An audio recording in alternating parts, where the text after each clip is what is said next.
So today we are going to be joined by one of my really good friends, Clint Robertson. I'll just kind of give you the backstory on where we came from. He and I both grew up in Texas. Were you born in Texas? Yeah, born in Austin. Austin, Texas. Yeah. I was born in Fort Worth. We ended up kind of, for lack of a better word, getting together or acquainting ourselves with each other probably starting in like 6th or 7th grade. I think that's when you were stealing stop signs, and I was probably an accomplice or one or two of those times. I didn't steal stop signs till high school because we didn't have cars to get. I would have been really dumb running down the street with a stop sign. But so we both grew up in a little town called River Oaks, Texas. We both went to a high school called Castleberry High School.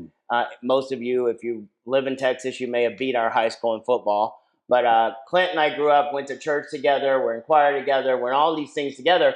But once we got out of school, just like everyone, you kind of go your own separate ways. And over the years, I kind of watched Clint from afar. And with social media, it even became even easier to watch. And so I actually turned on a show one day and had lost touch with him, hadn't talked to him in a long time. But I ended up turning on a show called The Apprentice. With most of you know, our president had a show called The Apprentice.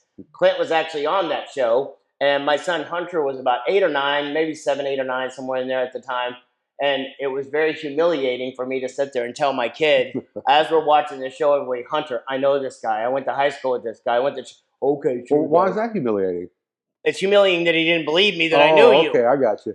That I got an 8-year-old calling me out saying, you don't know this guy. And so when Clint got off the show, I had a company. We were in the gold buying business at the time. Smart business, by the way. I appreciate that. And so I actually messaged Clint on Facebook. I don't know if it was more of wanting to do business or just wanting to make my kid know that I'm not a liar. But nonetheless, we reconnected. Actually flew him out to Texas or Florida where I was at the time. And so what I'd like to do kind of to start out with is kind of you tell me like your background, where you came from, like your family values, that kind of like your backstory. Well, as you know, grew up in Fort Worth, born in Austin. My dad played baseball for the University of Texas, so that's why I was born in Austin. And my dad passed away when I was 29 years old. And before that, I played football, baseball, and just loved life. Learned business from my father, who was an entrepreneur. And he started out with, like, if you're from Texas, you know the Dairy Queens. Yeah. Started out in a Dairy Queen business. So I grew up learning how to, see a business from the ground up. Running the cash register, flipping burgers. So you worked in the stores that he had? Yeah, heck yeah. I mean, I was so funny. Free labor. Because it's funny how you think of things when you're younger. Like, Clint had a red Corvette. Clint, like, he was one of those ones. Don't exaggerate. It was blue. Okay, I'm sorry, blue. Whatever. Maybe I'm colorblind. I don't see color.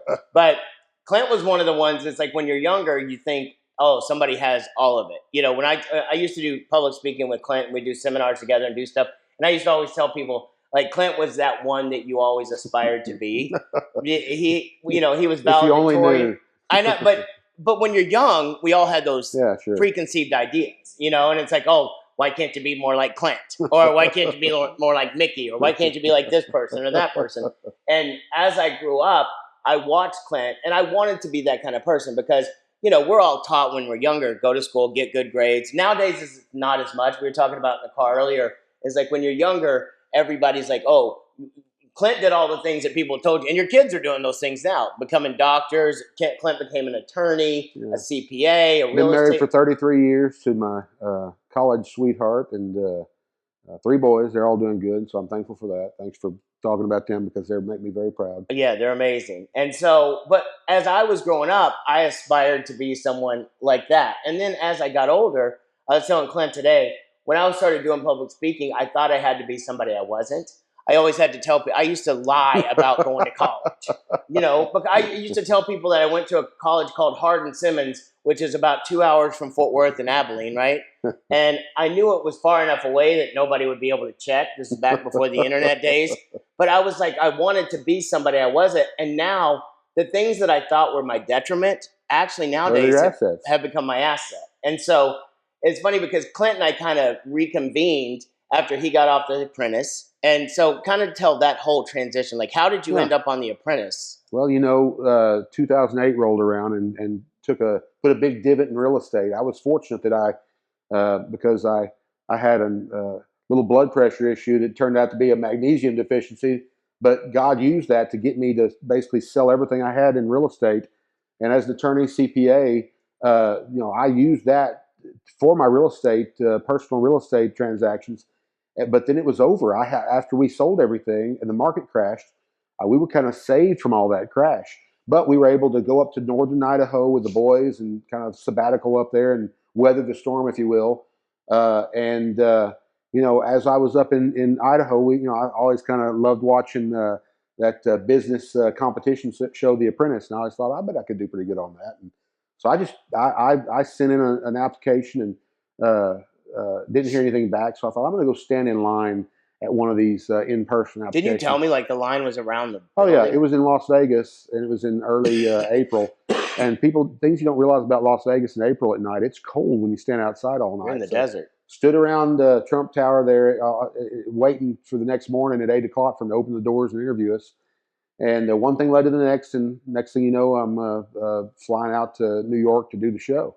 So, and you were like, it's funny because when I watched that show, I'm sitting there as a person that's watching a show going, the opportunities that are going to come from this. Oh, yeah. Like, it's crazy. But it was funny when you got off the show, you were telling me that you were you were sequestered the whole time. Oh, yeah, yeah. So you didn't get to experience all. Now, maybe if you had been out in the open where people could get to you, I was like, man, you were telling me, I remember when you got off the show, I'm like, listen, I know you're busy. I know you got things going on. You're like, listen, you got 15 minutes of fame. I think I've already used up 13 of mine. Well, I was fortunate to meet a guy who had already been on The Apprentice and did really well in earlier seasons, who told me, use that 15 minutes of fame like it's going out of style, because it is.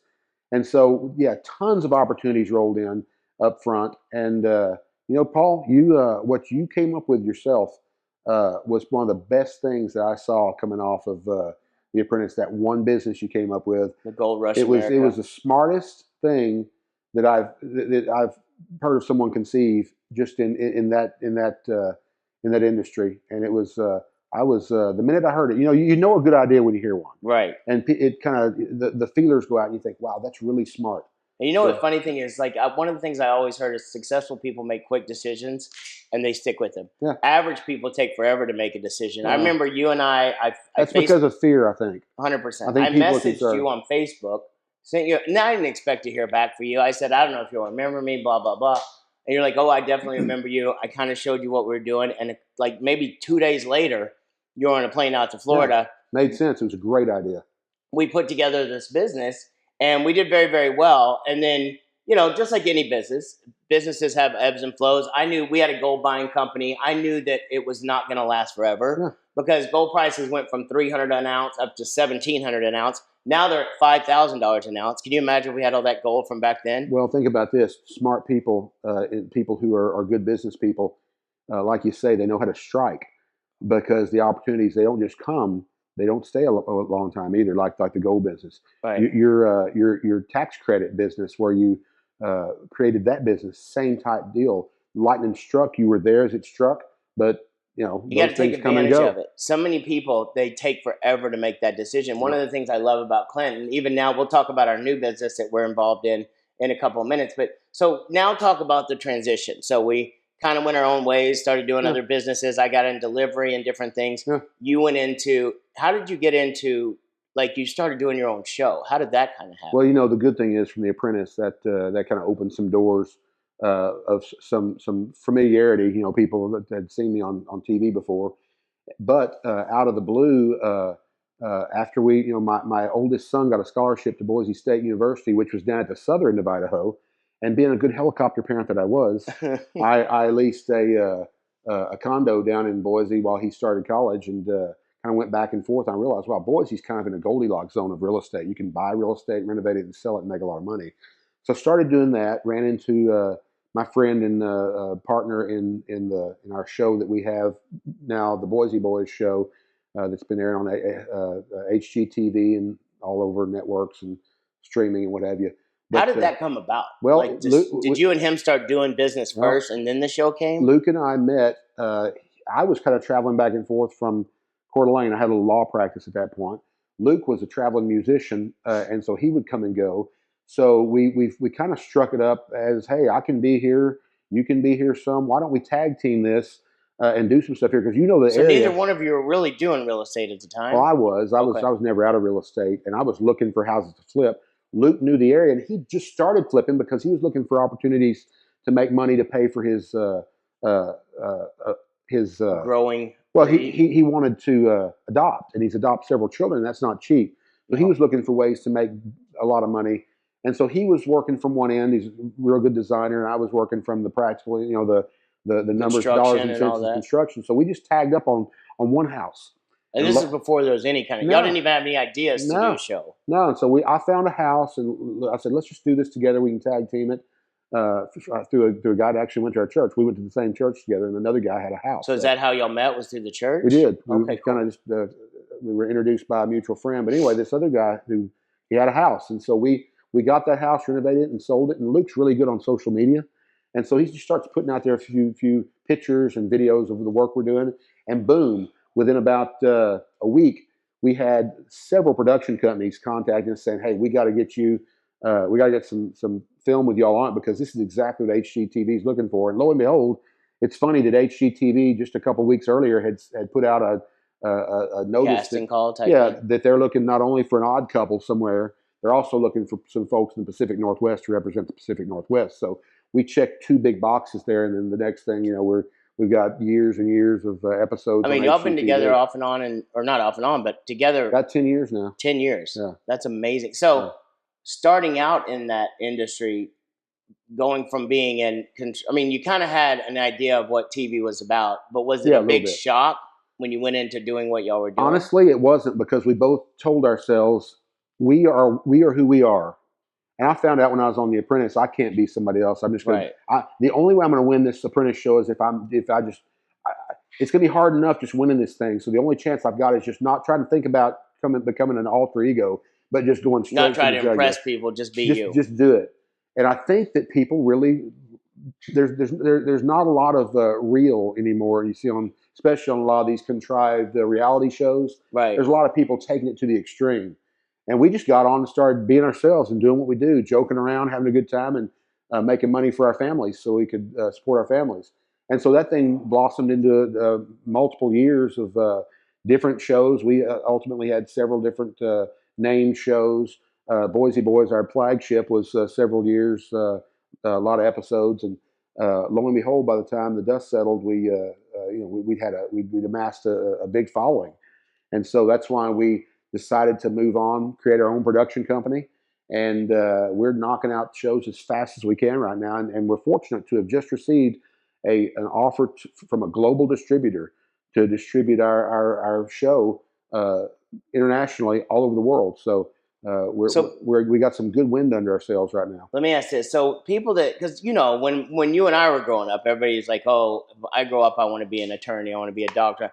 People don't want to be that anymore. They want to be a YouTuber. They want to be a TikToker. They want to be a well. They think it's easy. Yeah. So it's not. If they only knew, it takes so much, and the reason people do it is because they love doing it, but it takes a lot of work. Right. Anything you want to do well, it takes you invest in yourself plus some. I mean, and y'all did it for how many years on HGTV, and you learned it. You learned what did work, what didn't work, what you didn't want to be involved in. It's like even sometimes in the beginning, some of the things you would tell me, I was like, oh my gosh, like you had to use your own money. Oh, right? Every house we built and renovated, that's all our money. Right. And you had to do them like in a very short amount of time, very short time. It was just constant chaos. You were telling me, I think like 6 or 7 houses at a time. 13. 13 houses at one time. Every season was 13 episodes. So I don't think people would understand that. It's like, if you really look at how hard that is, you got to find 13 houses. Well, think about what it takes to renovate one house. And then overlap multiply that by 13 and at the same time. It's almost impossible.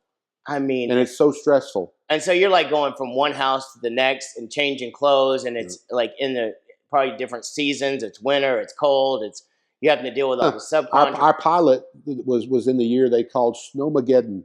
Oh my! We had to actually we had to get the house painted, otherwise we couldn't shoot our show done. So I'm thinking, what are we going to do? So I went and bought a bunch of tarps, stitched them together, made a giant terrarium to cover this. Like whenever they're tenting a house. We tinted it. It looked except I made the tent, and then we start pumping hot air in it from we bought like 20 different of those exterior heaters.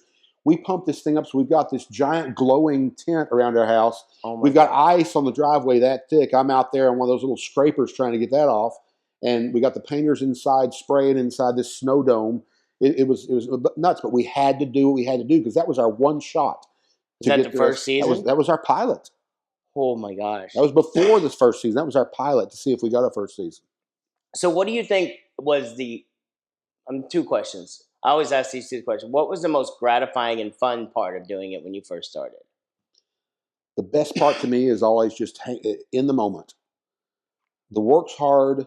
There's always something going home at night after you've filmed all day and then have to do the real work, figuring out where the money's going to come from, how much we're under budget on this or over budget, usually over budget. But the most gratifying times to me were in the moment when I found something funny or something cool about what we did. Or you found a solution to a problem you didn't know you could take care of. Yeah, just like that, tending that house. That was satisfying. Right. It was hard. But those little moments, everything else worked for that. And ultimately, at the end of the day, knowing that my kids were getting fed, we were taking care of them, having them on the right track, that was the most gratifying thing. And that's why do we work hard anyway? So what do you think the most frustrating thing was? Everything else. Everything else. Dealing with the schedule, dealing with executives who don't know what's going on, making decisions for us. We couldn't even wear our own logos because there's some executive somewhere didn't want us getting too much credit because someone else had burned them before on another show wearing logos and turning it into a side business. So that's a problem. Dealing with suppliers, dealing with sometimes dealing with Luke when he's trying to make all this fancy stuff. And we're not worrying about price. And not worrying about price, not worrying about how long it takes to get the order in, and not worried about what it's going to do to our overall finish. And I guarantee if I sit down with Luke and ask him these same questions, he'd tell me the same. He's gonna have some stuff No with question. Clint's name in it. He'd be mad because I'm mad. That's something. So no, there's a lot of.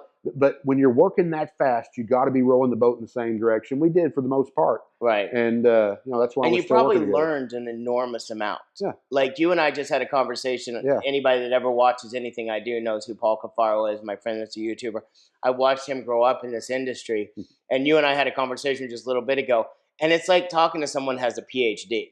Like at 24 years old, he knows. You're talking about maybe doing a show with him and stuff, but that's only because he's done it. First thing out of his mouth is how much? Yeah, I can't give up what I've got. No, because that's what a lot of times you're doing. They're saying, oh, like he understands personal branding and because this he's been there, because he started and he's been there, and I love that because in this realm, there first of all there aren't a lot of entrepreneurs, and so when you meet someone of like mind, it's hard to have a big friend group, a big group of a community. It's hard to have a big community when you're an entrepreneur because there's nobody who gets it. Right. And so when you meet entrepreneurs, that's why you and I have lasted the ages.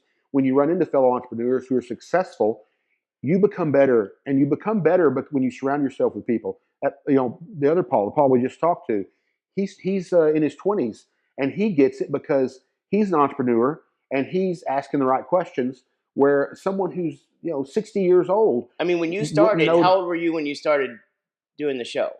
Well, I was in your 40s at least. Yeah, right? I was I turned 40.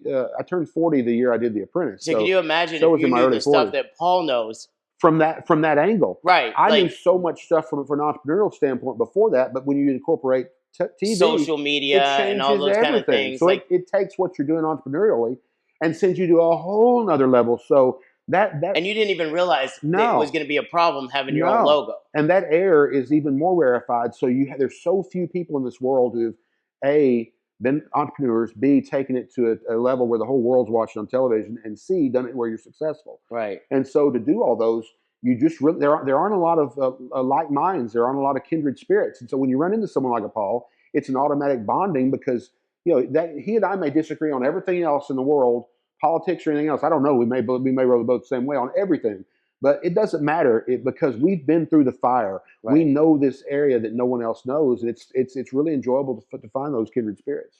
And it's so going into the second go around, kinda. I mean, you had your show on HGTV. Now you've got a worldwide, global. Well, the second go around is basically we had a production company, And that production company, I'm not going to tell you how much money they took, but it was hundreds of thousands of dollars per episode In the to beginning, create it. And we learned right off the bat that that's where all our money was going. Everything we did creatively, who we are, was paying a lot of a lot of fat cats who weren't really making it happen like we were, who didn't Right. have a lot at risk.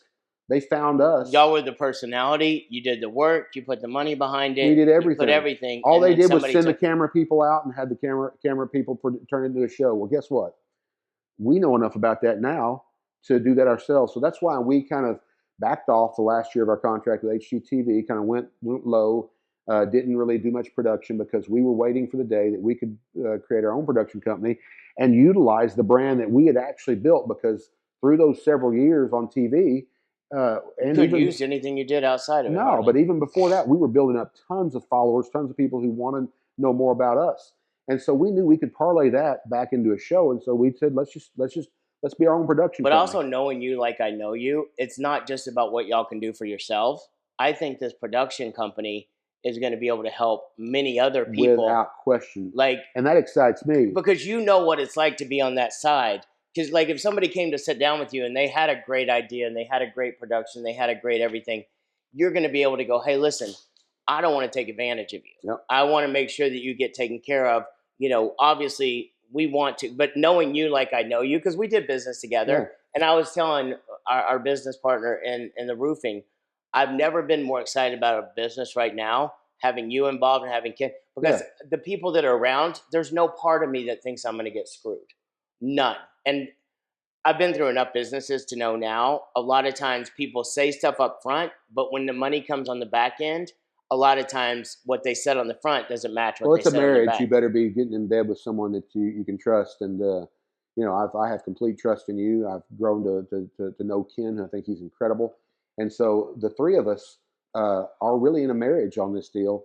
And in a good marriage, everybody needs to go to bed at night thinking that they've given out, put on the table a little bit more than the other two guys that day. And I know you're the same way. I know you get up and you wouldn't ever begrudge anybody. You always want to do more than what's expected of you. I think that's the same way of Ken. I know it's the same of me. I mean, so. I think I've even told you, in most businesses that I've worked in, a lot of times I get an attitude because in my brain, I'm like, I'm outworking this person. They're getting just the same percentage I am, the same money. And sooner or later, that ends up deteriorating a business. With the three of us, I look at this some days and goes, I'm not doing enough. I'm not giving enough. You know, what can my people, I have staff, I have money, I have things, but like, what can I do more? Have and you I ever, think that you ever seen someone work a gold pan where they Oh, yeah. swirl it around? A lot of people who are glom-ons, who are Klingons, who come along with someone and they're only there because someone else has brought them along, they're swirling, and when it gets down to it, they're just black sand. Right. They're just other stuff that they realize that. And so then when they realize the dissatisfaction with a successful person is not because they're not because they're not successful, it's because you just kind of know inside if you're an entrepreneur or not. I mean, when people who've kind of been drawn along by people who are entrepreneurs find out they're not entrepreneurs, then sometimes you have this as they get stratified out. Right. And it's just the way it is. So No, nothing bad. Right. It's just they just realized in the midst of all this that they've just been brought along by an entrepreneur, and they're not an entrepreneur, and sometimes that makes them feel a little jealous, or it's just human nature. Yeah, so many times I have people that work for me, and I get frustrated because I want more for them than they want for themselves. And a lot of, like you just said, if you're not an entrepreneur, No, I you're an can't employee. make you. You're one of two things: you're an entrepreneur or you're an employee, Right. and that's it. And listen, you can make that transition, but you got to have that in you somewhere. I don't think you can. I think I started out as an employee. Yeah, but down deep inside of me, I always had it. You started off. We've all been employed by someone. At least I have. Right. For a few years, but we all know while they're entrepreneurs are bad employees. 100%. Entrepreneurs always see a better way to do things. A lot of bad employees are bad employees. Yeah, but entrepreneurs are especially bad employees because they see things how they could be instead of how they are, and no supervisor in a business wants to deal with someone who sees the bigger picture. Oh. They just want someone to keep cranking out the widgets and gadgets. Right. So let me ask this: so as you see the future of how has it progressed now? Are you already in the show? You already have done. We've already laid down almost an entire first season, and we are we've got our new distribution agreement, and because of that distribution agreement, we are now a full-fledged production company. And as you mentioned, nothing's going to make me happier than being the executive producer on a bunch of different shows that we can bring into our production company. In fact, something, I guess we can roll this out here, that you, because of our synergy together, you are now the executive producer for our first 2 seasons of our new show. So I don't know what that means. well, you're about to I find just hope out. I don't screw it up. There's a lot of well, don't worry, I'll keep you in bounds. But there's a lot of good stuff. That EP spot is. I just look at that too, like you said, and going. I mean, because I think I learned when I was 24. I always wanted to make a difference in the world. You and I are both Christians. We don't hide that. We live that out. I'm not the perfect Christian, but I always when I was 24, my parents always wanted me to go be a pastor, go be a preacher, and I am an ordained minister. Well, we kind of are in our own ways. If you live it, right. But it's funny because I used to tell people, my parents wanted me to be a pastor, but I said the F word way too much, and it wasn't fun. But I got to a point where when I was 24, I realized that I could use business to impact people. It's a ministry, without question. In a way. And so it's like my mom even told me one day, she goes, you impact more people than I probably do working in the church, because those people that are coming to church are there because they want to be. But like being in the business now that we are in, being in the business you're in, you're dealing with subcontractors, you're dealing with, people that are painting houses, building houses, who we can lead them in a way that it's being Christ-like, doing the right thing, making sure that they're getting paid well. That's what I look at what we do. So like when we decided to come together to start Revolution Roofing, like you said, it was a synergy, and I know it was a God thing, because you and I just happened to be on the phone a little bit before Christmas. I remember to this day, I was walking through the mall, picking up some last minute presents, and I don't even know why you and I were on the phone. I don't remember. But I brought it up and I said, hey, I was going to tell you a little bit about what I was doing. And you and I started talking about your new show. And then I said, hey, we're going to be doing this roofing company called Revolution Roofing, blah, blah, blah.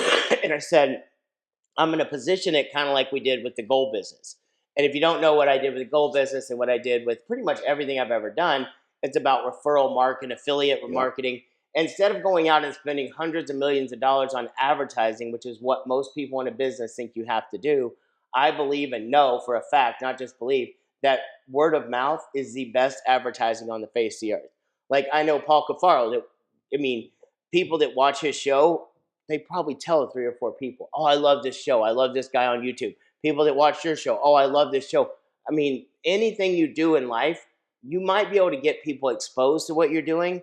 But I always tell people, if you do something really good, people are going to tell other people. If you do something bad, they're going to tell, they may tell 3 people, 4 people if you do something good. If you do something bad, they're going to tell 100. But if you do something great, that thing can grow and mushroom. And so I started in network marketing when I was 24 years old. People want to call it a pyramid. And listen, you can get a bad company in anything. You can get a bad television producing company. You can get people that take advantage of you and whatever. And I think a lot of times stigma in the old days were around like Amway and Mary Kay, and you had to buy all these products. But I really truly believed that it was an amazing system if you did it right. So when I got out of actual network marketing, instead of, schlepping water filters and high-priced shampoo and weight loss pills that didn't work, I was not the best example of the weight products working. But what I figured out was I could use that system in services. If somebody could come in, and I had a mortgage company where I had guys that came in, they would come in, women, guys, whatever. They would start bringing in their family, their friends. Most of them brought in 1 or 2 people. They brought in their mom that wanted to redo their mortgage. We were talking about the mortgage crashing. I think I helped with that business quite a bit. But they would bring in their mom and their aunt and their cousin, and maybe they would bring in 2 of their friends that would come work, and they may never do the business again, but I would get that one guy, like a Pedro, who's now been my business partner for 17 years. He was brought in by someone else. He didn't speak hardly any English. He was on a student visa, came into the office, and I tried to throw him out because he was from Ecuador, and my ex-wife was from Ecuador, so I felt like his country owed me a lot of money. But 17 years later, because of that one introduction, Pedro and I own businesses together. He's friends with you. And he's a great guy, one of the best guys you'll ever meet. And so what happens is the same thing. I did that in the mortgage business. And I told you about the night that he and I did some car karaoke. Oh, I heard it. Y'all Okay. called me on the phone. Yeah. That was the worst night of my life. But so then what happened was I went into this business called the ERC, the Employee Retention Tax Credit. We used the same business. A partner of mine and I came from network marketing. He said, listen, if we utilize this, we have built a network of people, a network of about 30,000 people who are out talking to restaurants for the delivery. It had nothing to do with this one business, but they were already out talking to businesses, restaurants, bringing them in to do delivery with us. We flipped it and but he had already done around $2 billion in revenue. Incredible. But within 13 to 14 months, sometimes I get the numbers wrong exactly, but in less than 18 months, my part of the company within him, what we were doing, we did about $1 billion in revenue and never spent one penny in advertising. So when we came together again, I said, listen, this is what I'm going to do. I'm going to put together the same program we had. How many of us know people that own a roof? Yeah. Like you and I started talking about it. I flew in from Florida. Well, let's back up here. The minute you told me what you were doing, my antennas went up on that phone call. Right. I'm walking around the mall like an old person mall walker. And I'm walking faster and faster because you and I started talking. Well, and I got more excited. I had flown in early trying to get things. We were rendezvousing down in Chattanooga for Christmas because all our middle boy is doing his medical residency there, and so we were able to all rendezvous there. And I got in a little bit early before everybody else did. And so when you mentioned that, my antenna went straight up because I've always known that one of those businesses, I've been in lending, I've been in my own entity where I did some small micro loan lending. I've done storage units. I've gotten into everything that they tell you and that I've researched that makes a great profit margin. And roofing is one of those things that if you do it right, the world can be your oyster. Because what's required to be insured if you buy it with any kind of financing, a home and a roof. What's always, especially down in the South, and whether it's in the North, it doesn't matter. You got snow load, you got tornadoes, you got wind shear, you've got hail. No matter what, the roof is the most vulnerable part of your house, and it's gonna probably in your lifetime get paid for to be replaced by something that you can claim on your insurance policy. Right. So, and every house has to have one, new or old. You have to have a functioning roof.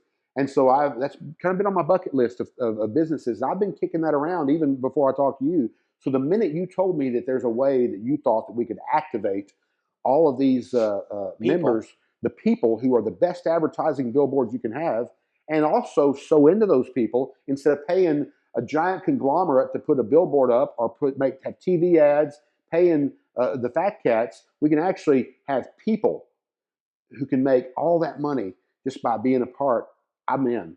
The minute you said that, I said, Paul, write me in on this, whatever you have to do. And it's amazing just in the short amount of time that we kind of put this thing together, the amount of business that we've had come in without even activating this huge network. Just within our small group, between Ken, I mean, one of the deals he's working on right now is it's a 3-year multi-million-dollar deal for a warehouse. Data centers. Yeah, that can go on forever. I mean, I flew in today and I was looking out the window and I took a picture. Sea of roofs. I took a picture of roofs and I'm like, how many roofs are there? Yeah. Everywhere you go between commercial and if you don't see the sky and you don't see the moon or the stars, you're under a roof. Well, you realize that the roofing industry, the most modest estimates of what that is every year, just roofs alone, new roofs and replacement roofs, over 35 billion. Some estimates have it up over 50 billion. Oh, I saw one of those like billion, 75 to 100, with a B. Just on commercial. With a B. So yeah, you combine commercial and residential, you're probably closer to $100 billion a year. And imagine the big companies, how much they're spending on advertising, and then take that same amount of money and roll it back in. And I don't know of any franchise you can buy where you're not going to have to pay back, 10% of your gross revenue in franchise fees or in advertising. And so if let's say you got a franchise business, and let's say you got a franchise business that runs $1 billion a year, You know that means that they would have to spend $100 million back towards advertising. Imagine our business just dipping into that stream of billions of dollars of revenue and taking out just a small portion of it. Imagine how much we'd be spending on advertising that can go directly in the pockets of people who are out there Or doing a better even job above than and we could do beyond on TV. giving money back to people. But what if we were able to cut some of that savings back to the client instead of you Exactly. paying all that money for a roof? Win-win. Everybody wins. Yeah. So, I mean, that's kind of like where we're at with the roofing stuff. We're going to do more and more stuff. But one of the things I wanted to do, especially, is I kind of put some questions together that are kind of like rapid fire stuff that I think will be really good for us. So, if you don't mind, I'm just going to throw these questions out. So, we already did with that. Da, da, da, da, da. Green. What? Huh? Green. My favorite color. I didn't ask that. Okay. What lessons did you learn early that you didn't appreciate until later in life? Oh man, if I could just have my dad back, the guy who was an entrepreneur. If I could just sit down with him in a room when he died when I was 29 years old, and I never realized how much I lost when I lost him. I lost my safety net. I lost my resource. I lost everything, and I didn't appreciate it at the time because I didn't want anything to do with him. I wanted to be my own man. I wanted to prove that I can do it. And my goodness, if I could just have him back, that's the biggest regret I have of not being maybe if you listened more in the moment and more present when it's funny because I think the same way. Like my parents are still living, but I look at now I pay attention to the lessons I wish I would have learned back then. Exactly. How much my parents were servant leaders. Well, that it wasn't about the money. And guess what? Money. You've had a son since then, and so now you really appreciate. I wish they would listen to me more. I know. Same way. But you know what? We've been also very blessed because some of that stuff from our parents that we didn't even realize, it seeped into us. Yeah, it did. You know, my kid now that he's 23, I don't want to run him over with a car every day. You know, it's like I see the stuff that my child does now. I don't know if I was telling you or somebody else, but, you know, a week ago, he had wrecked 2 cars. I wasn't going to buy him a new car. One of my friends gave him a piece of crap car, which was good, but he had no bills on it. And the other day, his car died on him. It was overheating, and it wasn't in a great part of the neighborhood. I said, hey, I'll come pick you up. I'll Uber you, get you out of there. We'll pick your car back. He goes, Dad, I don't want to leave my car here. I'm just going to wait until it stops overheating. I got a gallon of water. I'm going to pour it in it. I'm going to get my car home. And I'm starting to go, oh, my gosh. Well, why do you think he's got the responsibility now? Because he realized it, saw what I did over the years. Over the years, he probably thought you were a hard ass. 100%. Because a dad, this day and age, their job, especially today, to sons is to be tough on them. A dad doesn't have in this world, a dad doesn't have the friend. Well, you can be a friend, but a dad doesn't have, in this world, as screwed up as it is, a dad doesn't have any space to not make sure their boys turn into men. But when you're doing it, a lot of times it's hard to think. Like, because my son, I started raising my son by himself when he was 9 years old. He didn't have his mom around. So I had to be mom and dad. Well, and so there's a little fine line. You're going, man, am I being too rough? And see, I'm more fortunate. Sandy was always the nurturing. Yeah, she was always that, and I had the full field to be probably too tough. But you know what? The proof is in the pudding. Your son is showing what he's doing because your kids did the same thing. Well, you know, it's like you think you pray that you're doing it right. Yeah. You beg. I mean, there were nights I sat there and gone, well, you know, God, don't let me. We would all prefer to. They would have preferred it. We'd have preferred to have done it another way. But when it all hits the fan, when it all comes down to it, you got to do what it takes as a man to raise men who you don't always know. You don't think you know. Because I'm sitting there going, man, I hope I'm doing it right. You hadn't done it before. But it's very gratifying that, you know, I always go back to now, it's like God's plan's way better than mine. Yeah. I thought maybe I wasn't doing it right. Maybe I was too rough. Maybe this, maybe that. Well, as dads, we're always going to look back and think we were too tough. Right. Otherwise, we didn't do it right. But then whenever they get it, it's great. So were you always entrepreneur or did that come out of necessity? No, I was. Because you went to school and got regular job type credentials. You got a CPA, you became an attorney. When I went to college, I was in pre-med. I went through all the pre-med classes. I went through everything. I was on my way to medical school when I realized that, you know, all the political talk back then was the socializing medicine. And the specialty I wanted to be was an orthopedic surgeon. And if I was going to go for years and years to school and then be told how much I could make. I didn't want to have a bunch of bills that I couldn't pay back. So I switched over to accounting and business, and did that because I thought, you know what, I'm just gonna. There's other ways to make money, and I never wanted to be a CPA or an accountant, work in an office, wear a tie, jockey a desk. I didn't do it for that reason. I did it because I saw that I could go out and own my own business. So, what's a moment from your childhood that still drives you today? Back to what we talked about, parents. I played baseball. I was a freshman starting at first base for our varsity baseball team.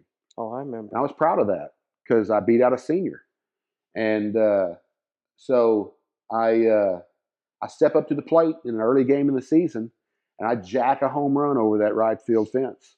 And I'm thinking, and I run around first base, and I give it I do a fist pump running around first base, and then run around the bases, and I am running back to the dugout. Guys are high fiving me as I'm coming back in, and as I get back to the bench, I see my dad walking over to the dugout from the stands, and I'm you think You think he's coming to pat you on the back? he comes up by me and says, "Act like you've been there, boy," and he goes back and sits down.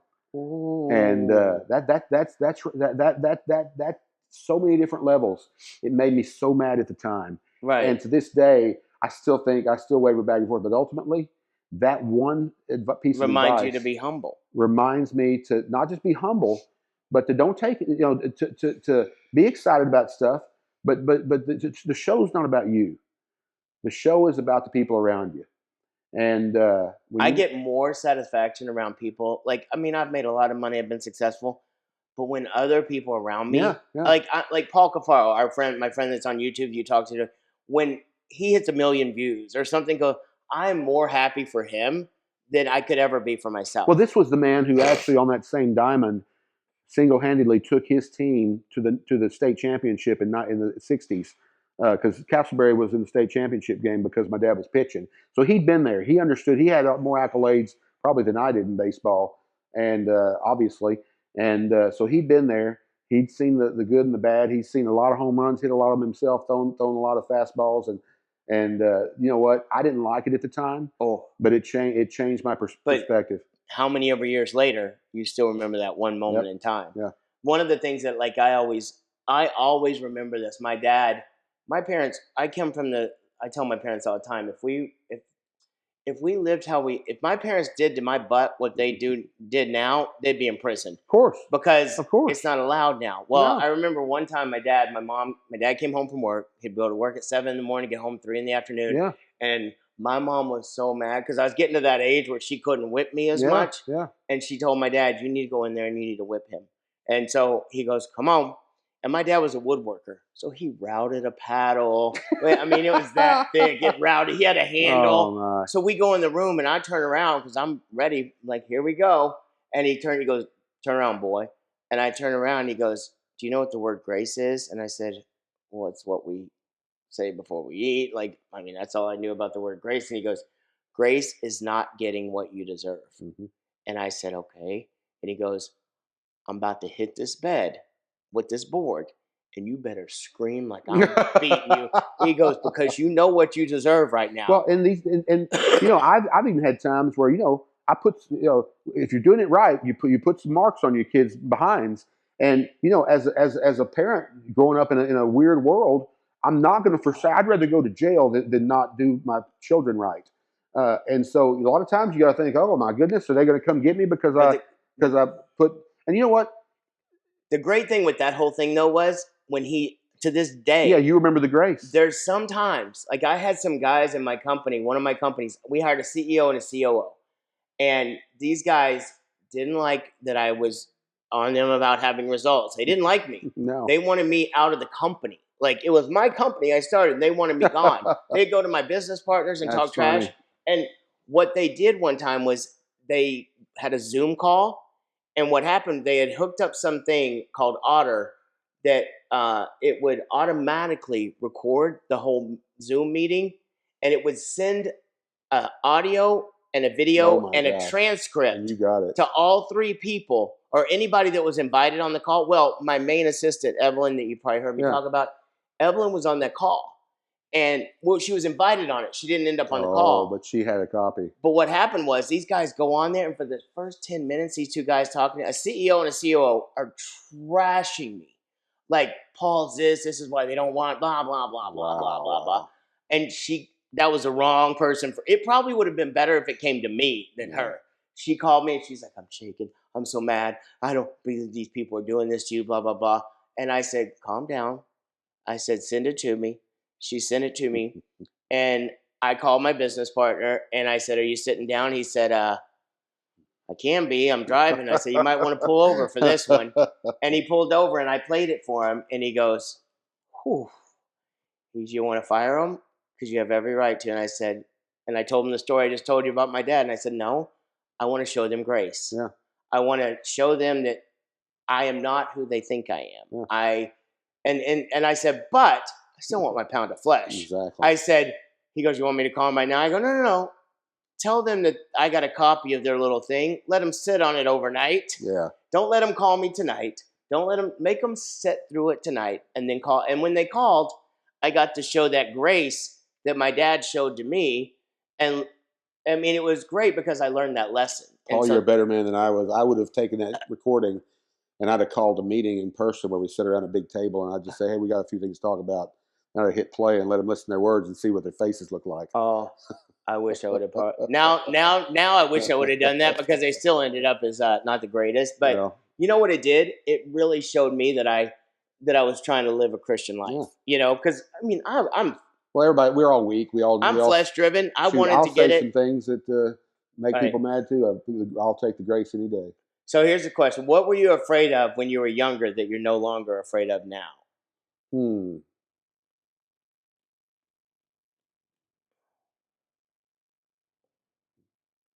Wow. What was I afraid? I'm trying to think of what I was afraid of as a kid. You know, I think it kind of goes back to the same thing. I remember one day one thing I was really afraid of, and I really was afraid of this. I remember when I was in elementary school, I was probably 8, 9 years old, and we lived on a place that had a big yard. So my dad had 2 push mowers, and I could still see he would mow, and I'd kind of mow behind him. And we'd kind of mow the whole lot with the push mowers. And I remember him out there mowing one day, and I can see his feet going, as he's walking behind that mower. And I thought to myself, man, it's kind of freaky. I'd say this. I always kind of knew he wasn't going to live very long, and it scared me. I didn't want to be in a world without him. Right. But God, through His grace and mercy, even though my dad died when I was in my 20s, I found out I really have one father, a real father who loves me, and I have a safety net, and it's a lot better than anything my earthly dad could ever give me. And so that's the biggest lesson I learned, and that's I have zero fear about any of that anymore because God took me through that. And, I'm going to lose people again. Right. I don't want to lose, but I think that's. I think it's. I had the same thing when I was 27. I had 3 grandparents and my brother died within a 12-month period. Yeah. And I think it gives me a lot of empathy for other people. It absolutely changed my life. Not sympathy, but empathy. You know what it did to me? When it happened, it took me, when you've got like, if you feel like you have an earthly safety net, it makes you a little more cocky than you should be. And you rely on yourself instead of or you rely on your safety net or yourself more than you should. When that happened to me, it took me, I wouldn't have a relationship with the Lord today if it weren't for that. And so, So I'm thankful that happened. I wish I could go back, but I'm thankful that happened. But it's funny. I don't know what does it say about me. All the answers to your questions go back to my dad. Well, listen. So how has success changed your role within your family? I mean, you've always been a provider. Yeah, but as a dad, you know how it is. The pressure's all on you.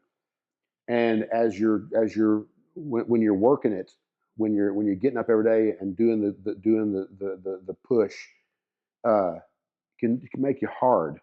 It can turn you into something that's you turn into you turn into a soldier. You turn into someone who is just out to make the money so that these little boys and this wife makes it. And then you've got employees. Then you've got people that you're responsible to. And you know what they're doing? In your mind, that's just when they're screwing up, all they're doing is threatening my family. And so at that point, when successful, I guess, having a few more dollars in the bank, or kind of not just scrambling every day, you can slide back up a little bit and look at the bigger picture and realize that the people are the most important thing, because your success is in bigger hands anyway, and that's what I learned. It's in the Lord's hands, not in my hands. But when you're in the battle every day and you're just barely getting by, you're not as good a dad as you could be. You're not as good as a husband as you could be. You're not as good of a friend. Probably not as good an employer.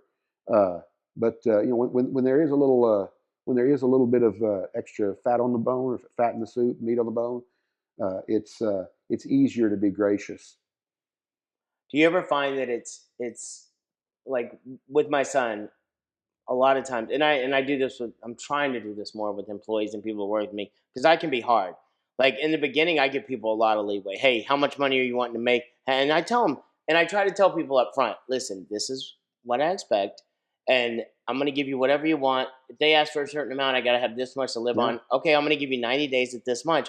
But after that, I expect to have some results. And then what bothers me is a lot of times after that 90 days, I start getting rougher and rougher, and then I become the bad guy. I become the bad person, and I think lately I've had to start realizing you got to go back to them and don't just yell at them, but remind them, but also give credit where credit's due. The other day I took my son to work because his car's broken or whatever, and I didn't want to. I could have sent him an Uber and everything else. I got up, went and picked him up, drove him to work. And I said, I know he didn't feel well. And I said, I just want you to know how proud of you I am. And I was like, my parents never did that, really. It's like, now they do it. It was a different era. Right. Parents back then couldn't show, especially a dad, they couldn't show satisfaction, because showing satisfaction, especially to a son, means that maybe they won't do as good next time. Or they just weren't raised like that, because my grandparents came from the Depression. Of course. And now my dad, like today we saw my dad, and it's like kind of that side hug, like, well, hey. You and I are throwbacks. Right. We were kind of raised under that military. Our parents fought World War II. Absolutely. And they were raised under guys who had stormed Normandy. Right. So my dad was raised by a guy who went over all through Germany and all through through France during World War II. And so my dad was raised strict. And what happened to that? My dad raised me that way. And so nowadays you don't have that. It's a whole different way that kids are getting raised. So it was a little learning curve for me. I was doing it a little bit different than my parents, but you are too. And every generation, we're going to do it a little bit different, I guess, depending on how the world looks. So let me ask you this. I think I know the answer, but what grounds you when things get chaotic? Matthew chapter 6, starting about verse 25. Don't worry about what you're going to eat, what you're going to drink, where you're going to sleep, all these other things that you need. The whole world's running around trying to get these things on their own. Instead, seek first my kingdom, the Lord says, and all these other things. He doesn't say he'll let you work it out. He says, I'll just give you. So if you seek him first in all things, everything else literally flows. And that doesn't mean it flows in your own timing. It's never in my timing. It's never, but it's always, he's always there. He's my fortress. Psalm 91. He who dwells in the shelter of the Most High will abide in the shadow of the Almighty. I will say, the Lord, my refuge and my fortress, my God in whom I trust. For it's he who delivers you from the snare of the trapper and from the deadly pestilence. 1,000 may fall at my side and 10,000 at my right hand, but it won't approach me. I won't. There'll be angels lifting me up out of the situation. I won't even stump my toe as I watch the recompense of the wicked. And I kind of use a little bit of I wasn't an exact quote, but you get the idea. God is my shelter, my strength. And had I not gone through the things with my own father that I'd gone through, I'd never know that. I'm thankful today that I know that there's complete peace. I wish I'd had that same amount of peace when I was young, raising my own children. But you know what? God tempers us. He takes care of things, and we know he is God. We know that he's provider, he's protector. And if you got that, we're just cruising through, doing the best we can for ourselves and for others, and just buying time till we see him in face to face. One of the biggest things it took me a while to grasp it, because when I would lose something or things would go bad, I would get upset. Oh my God, I worked so hard for this. I busted my butt. You know how many hours I put into this, building this business, blah, blah, blah. And then it would go away. It only took me, I think, 1 or 2 times for me to lose everything and then the next thing that came along Yeah, was it was bigger better. and better Yeah. than before. Exactly. And it's like, I look at things like after the ERC thing, I'm like, oh, I'm never going to beat this. Yeah. But then when God gave me the vision, Yeah. and I know it came from him, going, oh, you can take what you learned over Yeah. here, put it into this roofing Isn't it amazing business. how he orchestrated? He brought a person in your life who was doing it. You had you started weaving that together, and you And realized. then you and I started talking, Yeah. and then we've got a group of people. Like, Yeah. I've got people that have worked with me for 4 or 5 years. We've got Ty, Yeah. who's doing the video right now. Yeah. Who, Thanks, Ty. Good job. yeah, who's been here with me doing stuff. Like, I hired Ty 6-8 months ago just to do videos. Like, who knows if they're going to go anywhere?